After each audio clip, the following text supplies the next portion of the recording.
Well, hello and welcome back. My name is Paige and I'm with Katie today. We're talking a little bit more this week about we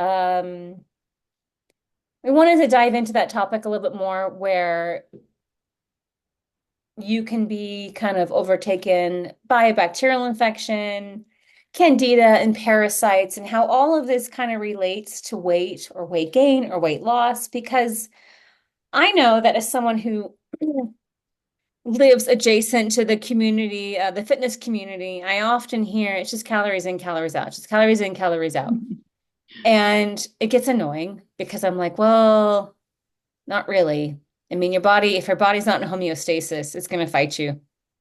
And so, I have a lot of personal experience with how different things stopped me from losing weight or made me gain weight that had nothing to do with calories in, calories out. And so, we're going to talk to our gut doctor here about that too. So anyway, welcome, Katie. Thanks for having me. Um, so yeah, I'm almost done with the H. pylori treatment, and it's been fun. Lots of bloating. Um, with the You diet. still have the bloating? Um, it comes in waves. And truthfully, I don't know if that's just a symptom of the medication at this point, or if it's because there's more die off. I Yeah. don't know. Um, and I managed to catch a cold while I was starting the treatment. So good times. I got to deal with both. But like the cold was moving through my system pretty quickly, thanks to like a lot of zinc. So That's key. zinc and then, now a lot of vitamin C because the vitamin C helps to pull the residual out of the system. You know, vitamin D is amazing for the immune system, but it's not good at the last minute. Yeah, you got to Like have that if stuff. Yeah, if you're not already doing D, it's not going to save you when you're already sick. And D people will have to help purge it remember, out at the end, but when you're taking these supplements that certain supplements get absorbed better when you're eating different foods and things like that. People act like, oh, I can just pop a vitamin D, but it's like, no, you should be taking it with other vitamins that actually activate it and get better absorption into the body. yeah, fat's good for vitamin D, right? Yeah. Yeah. Um, but anyway, it's just kind of it's been fun. It's been fun. And one thing that I have noticed, obviously, right out the gate is my appetite has changed. Which maybe we talked about this last week, I don't remember, but there's definitely, I think, what would I call it? Like a correlation, I guess, between H. pylori and hunger cues, Interesting. where I think that it's not me that's hungry, it was the H. pylori. It's it's true. You're absolutely different bugs need different things, and that can increase your appetite or decrease your appetite. I think, did we talk about the parasites last week? No, but that's what we're talking about today. So we'll get to that. Yeah. Yeah, absolutely. But like I I always suspected because it was weird. I noticed, over the course of the last decade of my life, there'd be times where I would be full but hungry, and it wasn't blood sugar related. Like, let's say I had a meal 2 hours ago and it was still digesting, Mhm. but I would get like this, not even like a normal hunger cue, but just like I don't know how to explain it, but just like oh, we could eat more. And I'm just like, and I found it so confusing. Was it a craving? Like, did you crave certain things, or was it just like a overall sensation? I would say just a sensation of hunger that would come in, and I wouldn't often give into it. I would typically wait and then do a snack later or something, but I'm that's not happening. And my tastes are changing. Oh, people don't know, but our taste buds actually physically change over time, like with age. So what you liked 5 years ago can be completely different, and it's like actually anatomical. Oh, interesting. Yeah. I noticed that the protein bars I do in the morning are now too sweet. Like they're just like it's just too much. Yeah. Whereas before they were fine, and now my taste buds are like bleh. They don't Hmm. like it. It's like what are we doing? Eating a cupcake for breakfast? Like what is this, you know? And that's how my brain is responding. Like, ugh, this is not. So I'm like, well, that's fascinating, you know? That's why you'll see like with a lot of, older people, they call it the tea and toast diet with age because it's like they don't want all that other stuff. It's just like, nope, we're good with a piece of toast and some tea in the morning and like that's what I want because your taste buds change. So fascinating. Mhm. Because I feel like in the last week it was just related to the fact that like the bacteria is gone, but Well, antibiotics can also, have different effects on things. Like sometimes you can get like a metallic taste in your mouth, well, I like have different, it. yeah. So different things like that can absolutely antibiotics affect that. I've never actually had a metallic taste as a result of antibiotics. This is my first time. Mm, it's not Maybe, fun. maybe once. I think there was a time I was on, I want to say like a sulfur-based antibiotic years ago. And it did some, I mean, I'm talking like 2005, like a long time ago. I think I Yeah. remember being on something that did that, but oh, it's not fun because it'll actually wake me up in the middle of the night, that horrible taste. Oof. Yeah. No thanks. Yeah, so anyway, almost done with the antibiotics, but it was interesting too because I posted about it and someone was like, "You're not supposed to take antibiotics for H. pylori. You're supposed to take betaine hydrochloric acid." And I was like, "I've taken betaine hydrochloric acid for a decade now, and actually, ironically, one of the medicines I'm on is an antacid because the H. pylori apparently really like acid." So Listen, everybody's going to have an opinion, and I thought that was an interesting like 2 cents. I'm like, hmm. Well, it didn't work for me, so. exactly. It's like, hey, everybody's body's different, and what works for you may not work for me. So I'm just going to go with what your doctor prescribed you. Well, and for all we know, he's just numbing something. I don't know.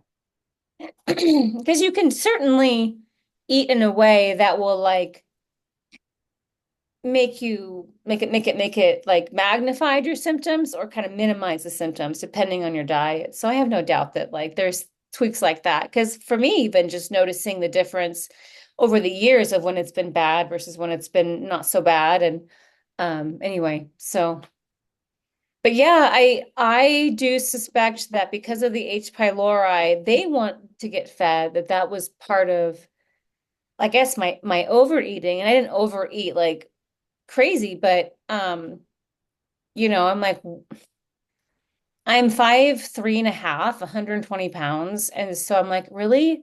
Like, I'm surprised I'm not fat. Like with the amount of food I consume, like I'm surprised I've maintained that. You know what I mean? Because But you have good muscle mass. So, muscle burns more calories than fat. So sometimes it's like taking into account, oh no, composition. absolutely. But still, I'm like, really? Like, I feel like I should not be so hungry. So, yeah. Well, it'll be interesting even after going off the antibiotics to see how things shift, because they've been taking up space in my digestive system for a long time. But you're not wearing your onesie today. Oh, no, that's because I gotta go to the gym after this. Mm. Yeah. And I do have a pair of gym pants on that are more forgiving around the derriere. So, um, but yeah, so like then we get into the conversation of even like Candida or parasites and how these things can affect weight because what I learned years ago is that if the body's overwhelmed with toxicity, it retains water to dilute it, which is, you know, not quite an inflammatory effect, but maybe a little bit. Yeah, I And would say so. it can be really hard if you have a super pervasive candida infection to overcome your cravings. Candida's bad. It wants that sugar. Oh yeah. It wants sugar, it wants alcohol. So, all right, girly. But yeah, so candida can also mess with people's weight. And I think also because the yeast itself, I'm trying to remember what my doctor told me years ago. The yeast itself does something to throw off signals that are needed if you're going to maintain weight, lose weight, etc. Because it all affects those neurotransmitters. And because, especially with Candida, it's like everywhere Yeah. in your body. You know what I mean? People like certain, like H. pylori, it's, affects majority the stomach lining, stuff like that. But Candida is like your mouth, esophagus, vagina, colon. You know what I mean? It's like everywhere. So it's a tough one. It can, Mhm. and it's not, people have to remember it's like everybody has it. It's in your body. You just got to keep it in check, period. And so one of the ways of doing that is absolutely diet related, keeping Well, away from that's those what, refined sugars, stuff like that. and that's one of the things he would say is that like if your ileocecal valve is not closing properly, you'll get a candida leak. And people who end up with like chronic yeast infections, that's part of it. Yeah. Oh Because boy. it's not being contained where it's supposed to be, you know? Mhm. Yeah. It's a bad boy. So in your research, what did you find? What were the most like wow statistics that you came across in terms of I guess we'll talk about Candida specifically right now in terms of Candida and its effects on the body and how it can pertain to people's weight. It's funny because when I think of Candida, it always fascinated me how the amount, because obviously as a female, we're always taught like, oh, that's major cause of like yeast infections and stuff like that. We're used to hearing about it in that area, but people don't realize how much it affects your oral health. Mm-hmm. It's shocking. Like even if you have like fissures in the sides of your mouth, like they can get kind of like red and inflamed. People don't realize like that's a candida infection. It's an overgrowth in your mouth. So that means that, you need to be brushing your teeth more, scraping your tongue, things like that. But especially if you have the oral infection, overgrowth, it just wants sugar, sugar, sugar, sugar, sugar. And obviously eating a lot of refined, all like white bread, that kind of stuff, sugar, it you will gain weight so quick because it's just like it just wants to feed, feed, feed. And just from what I've seen, it's just crazy how much people don't know about the oral infections and how easy it's like one easy way to kind of keep it in check is to have such good oral health. Well, and that's thrush, right? Yeah. Yeah. Yeah, definitely. Yeah, and then when you do a candida detox or like a die-off protocol, rage. People be raging. It's amazing. Like I've done it. My doctor warned me. I had a friend who was like, "Yeah, I'm gonna try to have a baby, but the doctor said I'm full of yeast, so I'm on nystatin." And she was, I'm so angry all the time now from killing it off."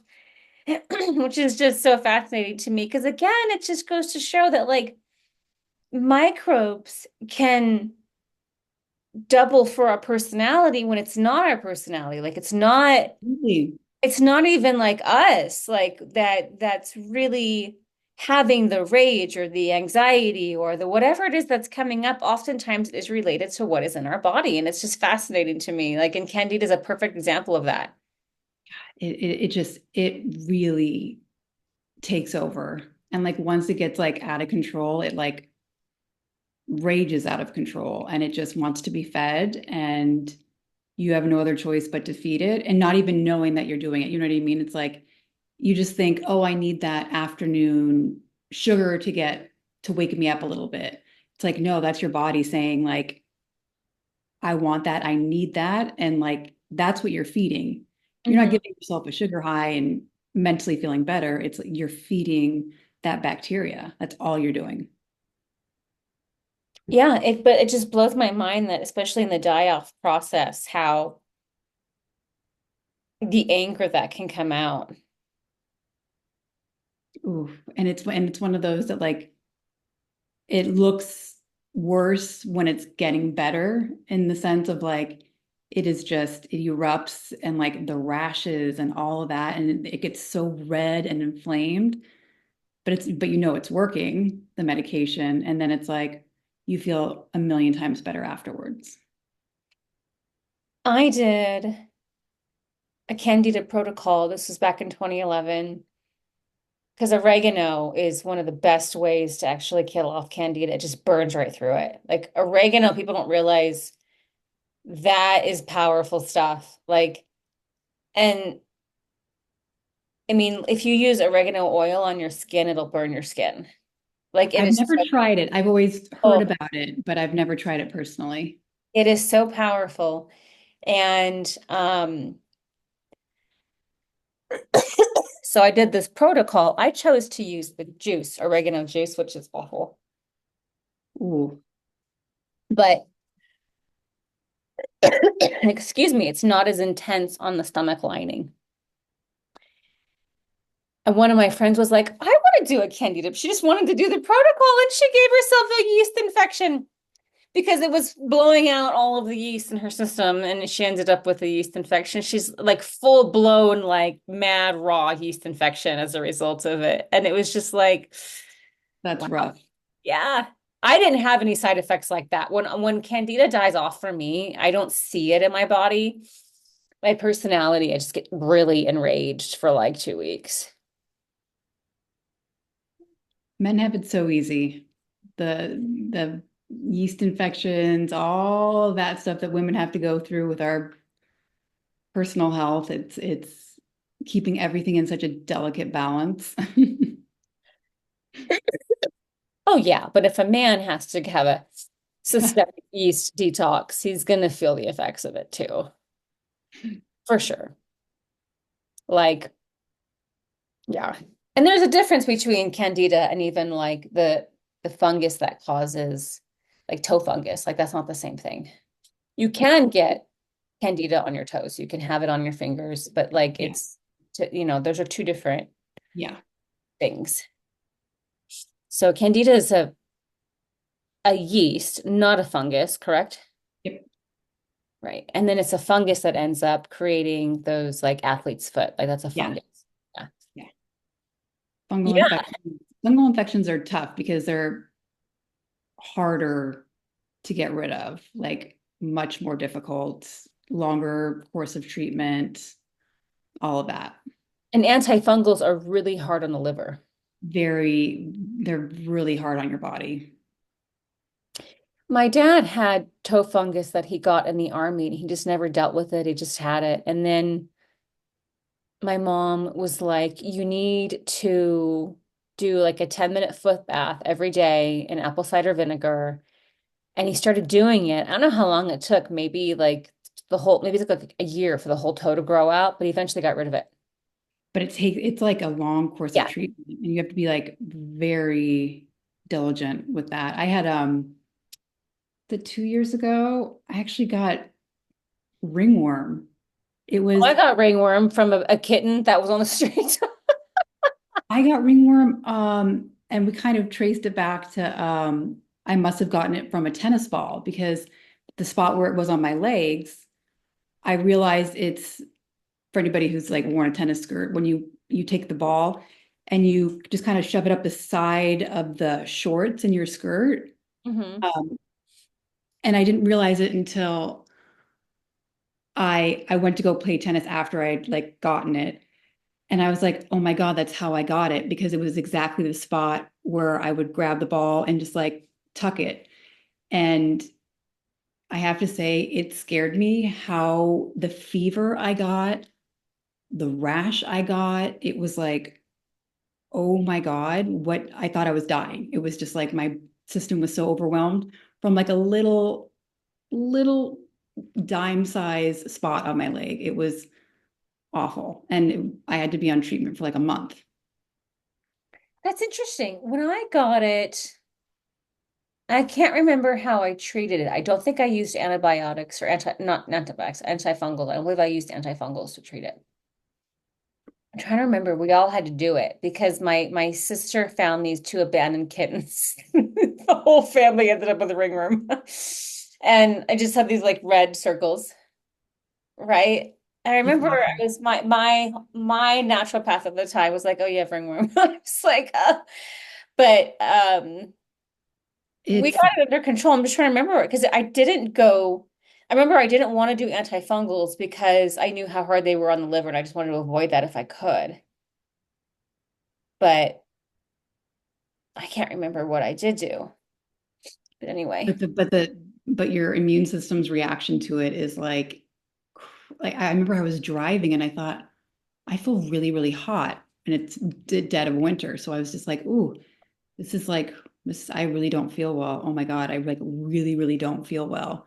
And by the time I had like gotten to my apartment from driving from upstate, I was like, oh my gosh, I think I have to go to quick care. Like something's really wrong. And like I've never gone to quick care. So it was like that bad that I was like, oh my God, something's happening. And then I like itched the side of my leg and I looked at it and it was like, oh my God, oh my God, what's happening? And it was like, and the doctor was like, yeah, you have ringworm. And I'm like, how can I feel so awful from like a little like round spot on my leg? And he's like, oh no, like the immune response is like insane. He's like, fungus. Fungus is just like, mm. oh, so rough. Yeah. Yeah, no, it's interesting how these critters really do affect us, and the big topic that I want to circle back to is just how it affects weight, because I feel like people are often gaslit about their weight. And I'm not making excuses. Some people just are not doing the work. So like Yeah. let's put them aside. I'm not speaking to those people because I'm not that person. Like I always do the work. And so when I would have these situations come up, it just was like mind-boggling to me. And the first experience with parasites, again, don't be vegetarian if you're not meant to be. I got hookworms. Ooh, Now the main way you get hookworms is sushi and pork. yeah. Pork, definitely pork. I will not eat pork. Like I'm just like, I no, thank you. That is like the dirtiest meat. Like I don't care how much like bacon smells good. I'm not eating it. I will not do pork. As a result of that. And just knowing how dirty it is. Like there are so many videos where they'll take a piece of Uh, pork and they'll pour the solution on it and the worms just come out. Like I just not doing it. Um I do not know how I got the hookworm, honestly. I know that I came back from the Caribbean with a horrible ear infection. So I don't know if I picked up something on a trip then when I was younger, mhm. like a horrible ear infection. And my ear was never the same after that, actually. But it was then. It was then when my symptoms started. And I weighed 117 pounds at the time. Over the course of 9 months, I got down to like 102 or 104. I mean, I was Wow. just bony. I was just bony at that point. And I was eating. I mean, we're talking like I'm in college, so I'm not really focusing on anything healthy. I would eat an entire box of Oreos in one day.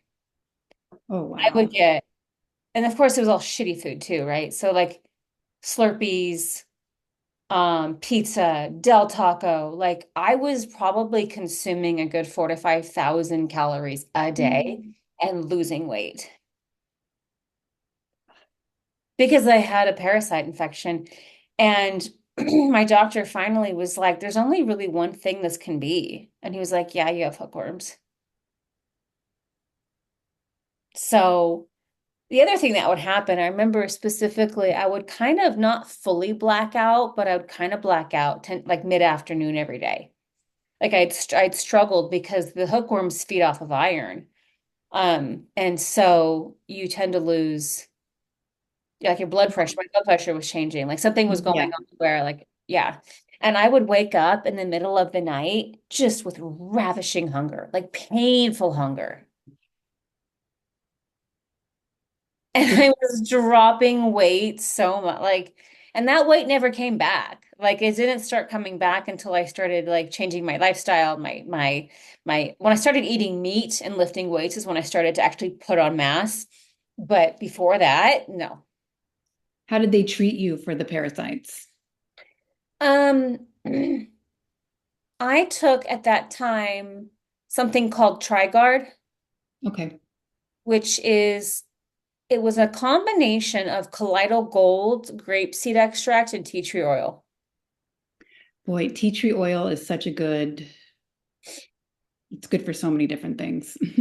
Yeah, and that knocked it out. The company since changed their formula to colloidal silver and something like the formula is not as good now. The original formula would kill anything. In fact, the original formula, when I first started cocktailing, I wasn't used to the smoke, and I got three like eye infections in a row. Like each month, I kept getting conjunctivitis. The antibiotics just were not cutting it. So finally, he put me on Trigard. Done. Not a problem. Got rid of it. That was a very powerful formula. And so, like, if you can get yourself Lidl Gold, grapeseed extract, and tea tree oil, mix that shit together, and you have yourself a really potent home remedy. Oh boy. And how So, long did it take for you to clear it out? a month, a month. Yeah. And I didn't eat meat at the time, but I wasn't allowed to eat any meat on that diet because they feed off of the iron. Paige, you've been through the, I know I've had so many random wild experiences. So I that feel like was you're so, the expert. so that's how I lost weight on parasites. I've also had pinworms, which are really kind of benign, just annoying. And then I ended up with this funky rash on my face, and that's how he diagnosed it. I was like, why do I have this dry patch here? This is really random. And he was like checking, and he's like, you have pinworms. God damn it. So like I said, being vegetarian, it changed my microbiome for the worst because it didn't like it left me defenseless. So my gut was a breeding ground for like 10 years, which is why I was so prone to it, which is why I know so much about this. This is why I tell people, don't do it. Don't do it. Like you're opening yourself up. Unless you're type A blood, don't do it. So, because you're gonna regret it. I guarantee it.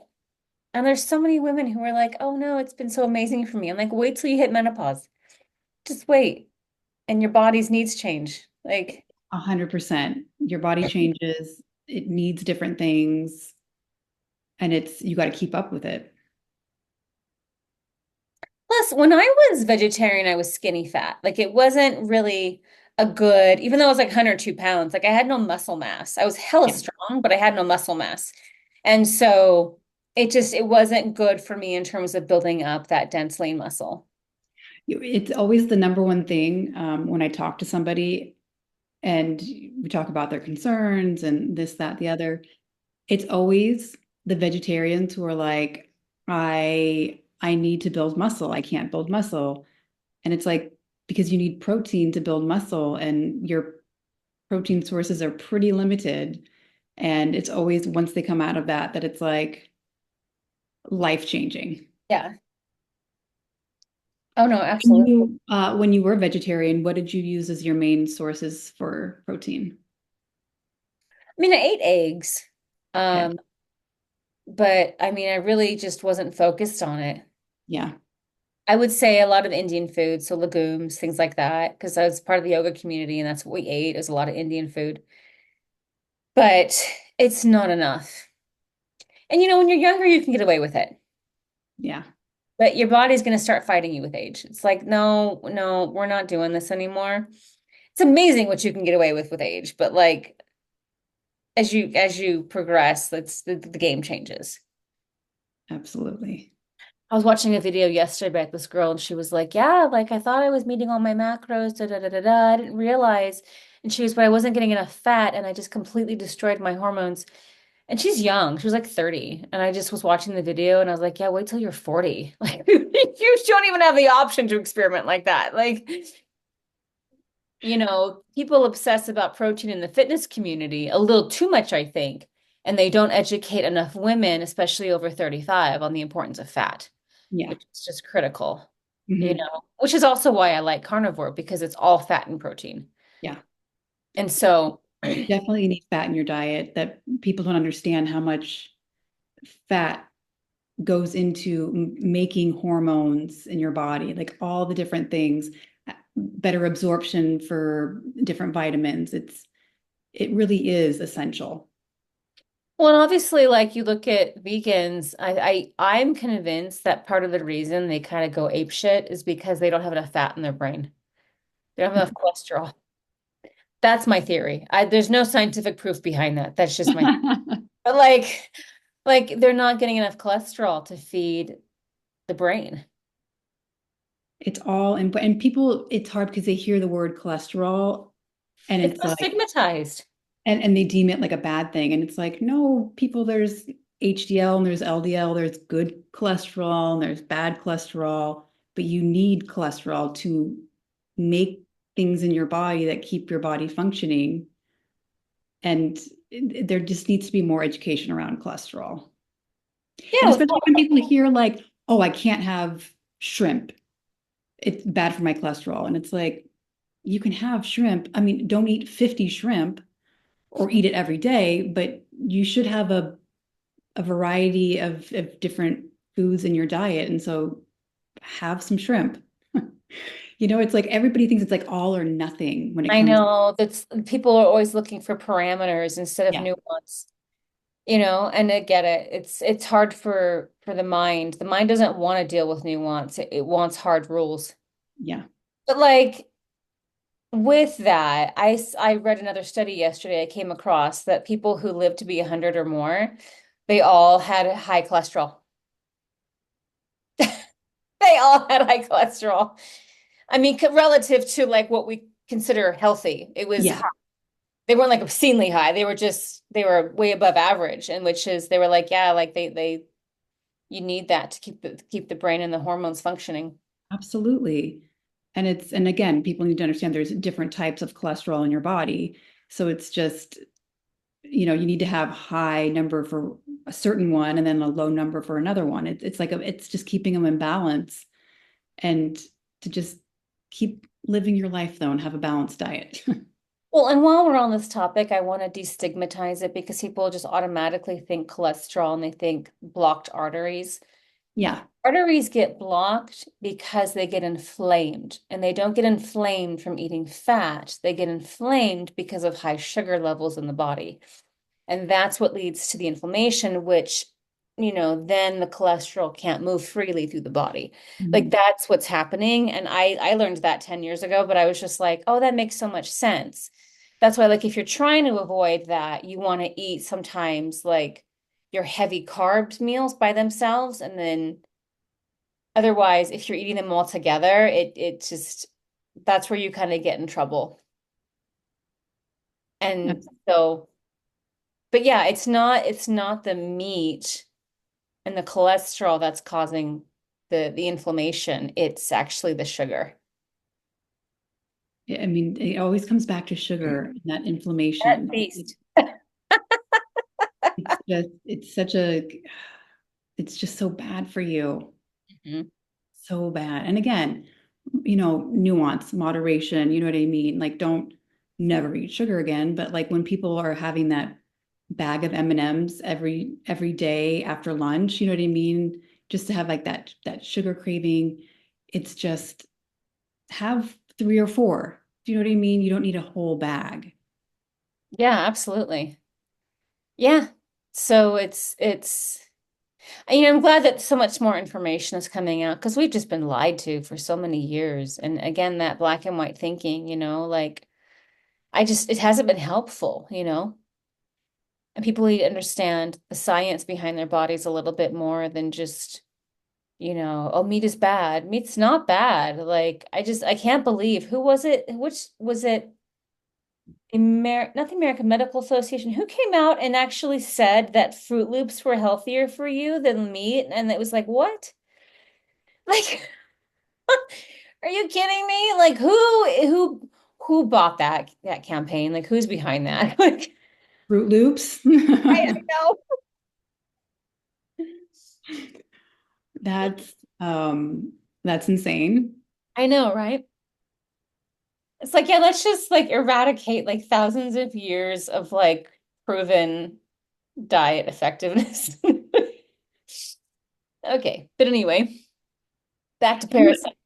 not, but really quick on that note, though, another one that gets me is how, and this is, my unpopular opinion, that people think granola is good for you and the healthiest snack. And it's like a certain kind of granola, but the kind that you're buying like off the shelf in stores has so much sugar in it. Oh, I know. It's mind-boggling when people are like, oh, but I had a Greek yogurt with a mountain of granola. And I'm like, no, no, no. And I just had to get that in because I was like, it's another one of those where it's like, I it's want you to start thinking of granola as dessert exactly because that's what it is. unpopular opinion. No, I mean, when you really look at the nutrition facts, it's mind-boggling. Like those nutrition labels are there for a reason. Mm. Oh So yeah, absolutely. I mean, the fibrous foods that are good for you don't taste as good as that. But anyway, yeah. yeah. But yeah, so then in that was when I was 19 when I got the hookworm. I think it was around 2007 I had pinworms. I think I was working at Pure Nightclub at the time.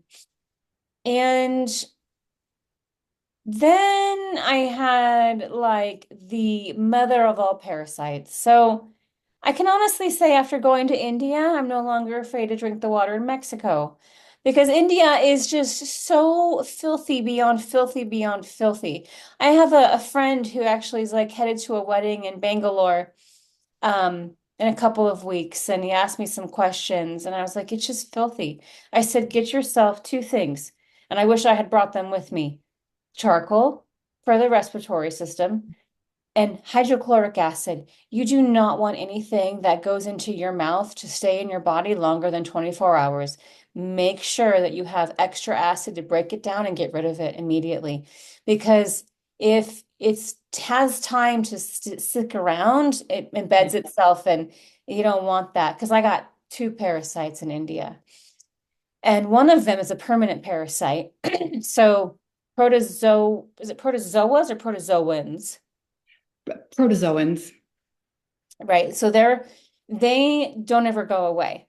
It's at least to my knowledge, they don't go away. They go dormant. They're responsible for malaria. Malaria. Oh God, taking me way back to my medical school stuff. Yeah, I think malaria is a parasite. I think it's a protozoan. Why am I having a brain fart right now?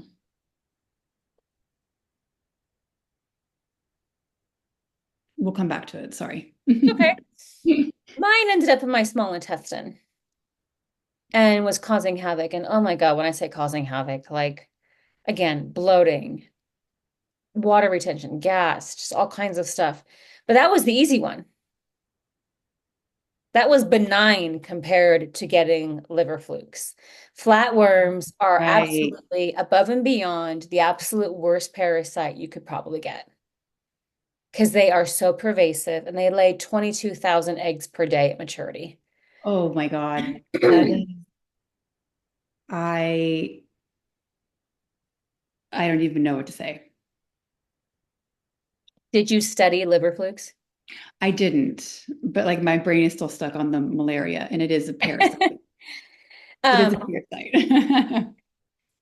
well, yeah, so basically it goes dormant. Like you don't really ever get rid of it. You just want to put the parasite into remission, essentially, I guess. Yeah. Um, and what's funny is that the protozoans would always wake up whenever I'd have a major psychological paradigm shift. It was almost as though they were clinging to like lower energy states. And then as soon as I shift, they wake up and they get mad. It was really fascinating. I literally remember doing what's called the Ganesha mantra to shift my energy. And I swear every time I would do that mantra, they would wake up. And it was so annoying. And I have to actually do the treatment to put them back in check. Yeah. Mm. Like, yeah. So like that's a whole other level of like, Yeah. you But know then what it kind of goes I back to mean? like, I'm a big believer that like everything kind of comes back around to stress levels too. Do you know what I mean? 'Cause people, they just think stress is like this emotion. It's like, no, it sets off a chain reaction of hormones, different things that are released in the body that kind of all come back into a life cycle. Oh, absolutely. And like they were dormant on a certain degree of homeostasis that I was maintaining. And then when I would disrupt that, they would wake up. So it was fascinating. It's been a long time. I haven't dealt with them. I think the last time was 2017. So it's been quite a while since Mhm. I've maybe also just incorporating more HCl, more red meat, building up my gut more, like has just kind of kept them at bay, I think. Um, but so that caused, how do I explain this? So water retention with simultaneous dehydration. So it affects the way water is transported in and out of the cell. And I was holding water, but my hair, my skin, everything was super dry. Yeah. So because it wasn't transporting it the way it was supposed to throughout the body, throughout the Yeah. cells. And it was really weird. I remember being extra dry, but also like my muscles looked extra pumped. And I was like, this is really bizarre, Yeah. you know? And so it was the protozoans. They're responsible for that part. They affect because apparently there's a connection to how water gets absorbed through your small intestine. Oh, yeah. And so it was affecting that communication. My doctor said, he's like, yeah, well, they're in your small intestine, and when that happens, it is going to offset your water. Yeah. So, So it's this false belief of like you're heavier than you really are, but it's really because of the water retention, because things are that homeostasis is thrown off, and then it's just like a domino effect. mm-hmm. Yep, absolutely. And all parasites crave garbage, just FYI. They all want shit. They all want alcohol, sugar, pizza. None of them are interested in pineapple and broccoli. Um, none of them. Um, so that doesn't help, right? And then I also found out because I came back with pain underneath my rib cage, and I was like, this is weird. Your Uh, liver. liver flukes. Now, basically, what happened is it can be a dormant thing for quite a while, and for a lot of people, it is. I think I got lucky because my brother passed away a month after I got home, and my immune system toppled. Like that kind of stress will just shut you down. And 2 weeks after his passing, I woke up with 15 pounds of water weight on me. I'm not kidding, overnight. I was so swollen and my belly was so distended. I was like, oh my gosh, what is happening? You can absolutely have weight issues that are completely unrelated to diet. Yes. And do you know it took almost a year? It took 9 months to get rid of all of it Really? because I had to do the protocol. Now, it was really upsetting. So, liver flukes are just, they're just, you don't want to mess with them. You don't ever want to contract them. They're awful to deal with. I went to my primary care doctor hoping to get a prescription because when my naturopath was like, "Yeah, you have got liver flukes," he goes, "I can actually smell it on you because Oh, they what is it called? When they're reproducing or dying off, they emit formaldehyde in the system." geez. Well, then that's Yes. a pretty noticeable scent. Yeah, and then it was you just become toxic overnight. And Literally. so he told me the protocol. And I was like, oh my gosh, I wonder if I can get a script for this. Mhm. The doctor refused. He's like, I'm not getting you. He goes, without testing, Oh, without that. He goes, the first of all, the medicine is, and then I was like, why won't it's either praziquantel or quasi-prontal. I can't remember. That's the medication for it. oh, got it. Yeah. And he's like, no, I'm not doing it. I don't want to lose my license over this medication. And I was like, what do you like? I was blown away. Like, this doesn't make any sense to me. And so then I just started researching it. They usually have you supervised when you're on it. Some medications Like are on like, like I mean in the hospital supervised. oh, I was going to say, usually they'll have like blood, like you have to get blood work checked every so often, stuff like that. Well, apparently the die-off is so potent it can throw you into a coma. And so they monitor you while you're on it. And I was like, damn, like that's insane. So I was like, well, no, but no one's gonna help me on that route, and nor do I want to like admit myself to the hospital to get this done. So I did the naturopathic route, which is the Hulda Clark method. So Hulda Clark was a doctor, I think from either Austria or Germany, and she created this method. So it's like it's two parts because you have to, and it takes like about 4 cycles, 4 months, 4 life cycles to actually eradicate them all, sometimes 6. Because you have to let them breed, die out, like you have to kind of Yeah. The life process. cycle. Yeah. And so I had to take the Clarkia remedy. So that had, if I remember correctly, that had black walnut hulls, cloves, and something else, which those alone are intense herbs. Um, the black walnut, I'll have to look it up. But anyway, so the two of the three cloves are kind of benign. They're not that harsh on the system, but the other two, like if you're pregnant, you can't take them. Like they're just really strong. Okay. Uh, and so I had to take that. It was like 3 weeks on, 1 week off, 3 weeks on, 1 week off. And I also had to do what's called the zapper. So basically I had to electrocute them.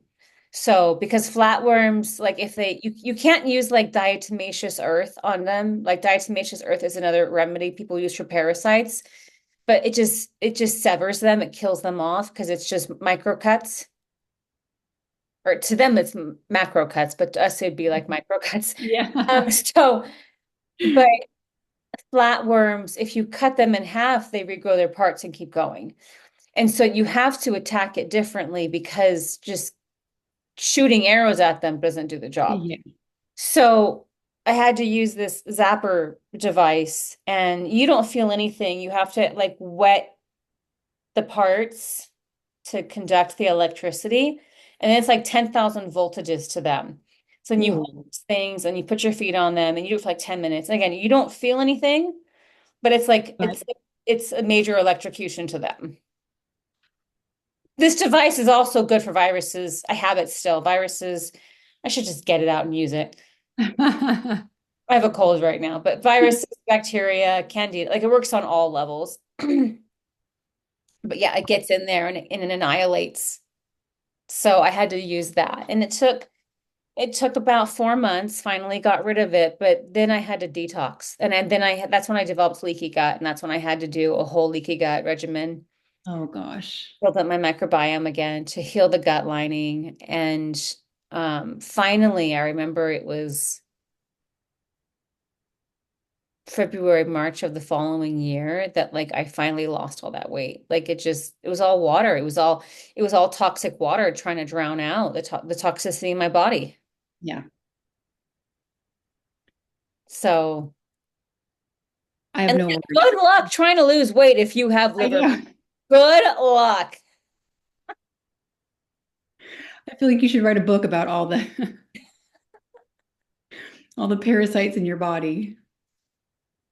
I made a TikTok last night and I was like, yeah, like my body just likes to try on different random diseases for fun. It's like, what? How long were you in India for? 3 weeks.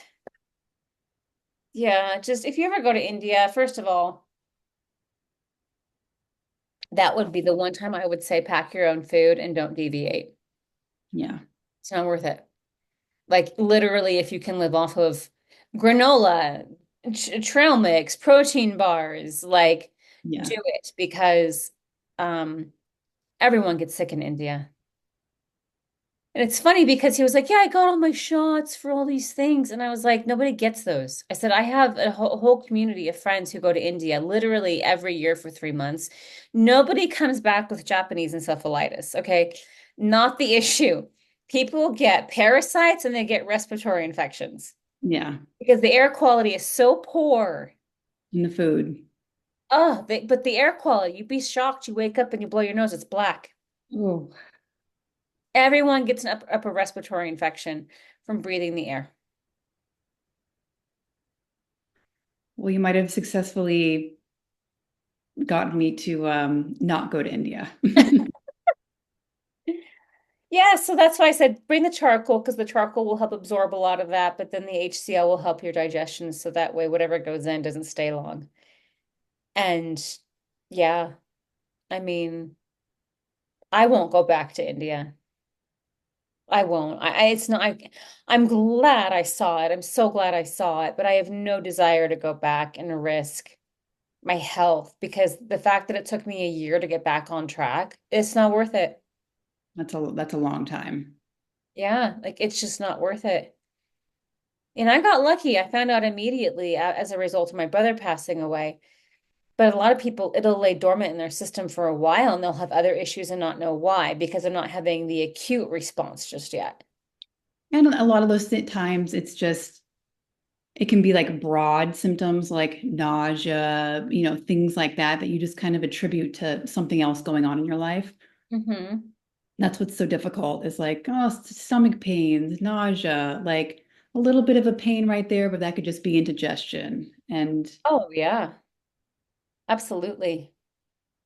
And I had to do a whole liver protocol afterwards too to make sure that there was no like, because you can develop scar tissue from liver flukes too. yeah, the beauty though of the liver is that it has an amazing capacity to heal itself as well. So Yeah. it's like really take care of your liver. I had This is one thing that a Vedic astrologer, I hate Vedic astrology because it's so fatalistic, it's so gloom and doom. But one did say to me, Mercury is your weak point in your chart, and Mercury rules the liver. I was like, God, well, I've had that. Yeah, I know. I've had liver flukes. Like I get it. I like to take extra good care of my liver. And I've noticed that. I noticed that I am more sensitive to a lot of things, which is why I've never been a big drinker. I could never do drugs. I'm just far too sensitive, and it's my Yeah. liver. It's just it doesn't want it. Gotta, it all starts and ends there, man. Because it filters out everything, your diet, drugs, even over the counter drug. What I mean? People assume you have to be doing like injecting yourself with something for it to affect your liver, but it's even Tylenol. Like Tylenol especially is Mhm. rough on your liver.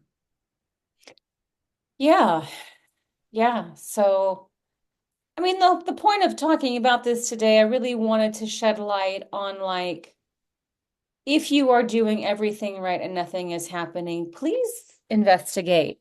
Do a Listen to skin your test. body. Like find out if you have one of these things because they absolutely will contribute to weight issues, you know?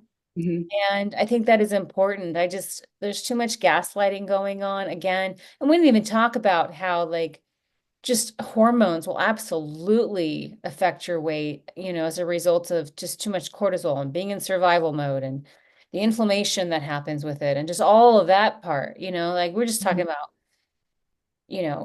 infectious diseases, random things that you just don't think you're ever going to get until you do. Until you do. Yes. And you just listen to your body. Just really, like you said, if something is not changing and you're really working on it, then you have to look for a different route and do some more investigating. Yeah. Yeah, no. And actually astrologically, so I'm a Cancer rising and Cancer rising is or sorry, the rising sign dictates your physical body and the rising sign usually points to the part of the body that you're the most weak. And so my rising sign being Cancer, Cancer rules like the stomach, like it partially rules digestion. I need to find out mine. Oh, it is let me look. I have your chart. Let me see what your rising sign is. And it's not, it's broken down. I forget which part of digestion Cancer rising rules. Like I think Virgo rising is like the spleen and like it's broken down into parts, but I can see why I'm kind of vulnerable. Leo, the heart. Hmm.